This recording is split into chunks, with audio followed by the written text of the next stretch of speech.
Bismillahirrahmanirrahim. Assalamu alaikum everyone. Welcome back to my another morning vlog video Farjana's Lifestyle. I hope আপনারা সবাই খুব ভালো আছেন। আলহামদুলিল্লাহ আমিও ভালো আছি।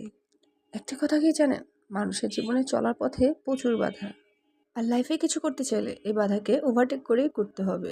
আর এই চলার পথে যতই হার্ড ওয়ার্ক করেন না কেন, বুদ্ধি খাটিয়ে না চললে পুরো পরিশ্রমটাই বৃথা। আমরা আগে বইতে পড়েছি পরিশ্রম সৌভাগ্যের চাবির কাঠি, বাট এটা ভুল ধারণা। বিকজ শুধু পরিশ্রম করলেই হবে না, বুদ্ধি খাটিয়ে পরিশ্রম করতে হবে। এই ব্যাপারটা ছোট্ট একটা উদাহরণ দিয়ে বুঝিয়ে দিচ্ছি। গাধা দিনে 18 ঘন্টা পরিশ্রম করে, আর সিংহ দিনে 18 ঘন্টায় ঘুমায়। তাই শুধুমাত্র পরিশ্রমই যদি সাফল্যের চাবিকাঠি হতো, তাহলে গাধা হতো বনের রাজা, সিংহ নয়। এই জন্য বুদ্ধি খাটিয়ে কাজ করলে অল্প পরিশ্রমেই সাফল্য অর্জন করা সম্ভব।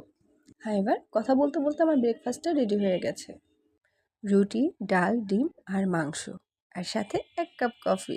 এই ছিল আমার আজকের ব্রেকফাস্ট মেনু। সকালে ব্রেকফাস্টটা রুটি দিয়ে করতে কে কে পছন্দ করেন অফকোর্স কিন্তু কমেন্টস করে জানাবেন। ও আরেকটি কথা, আমি যে কথাগুলো বললাম ওই কথাগুলো ঠিক বলেছি কিনা সেটাও কিন্তু জানাতে ভুলবেন না।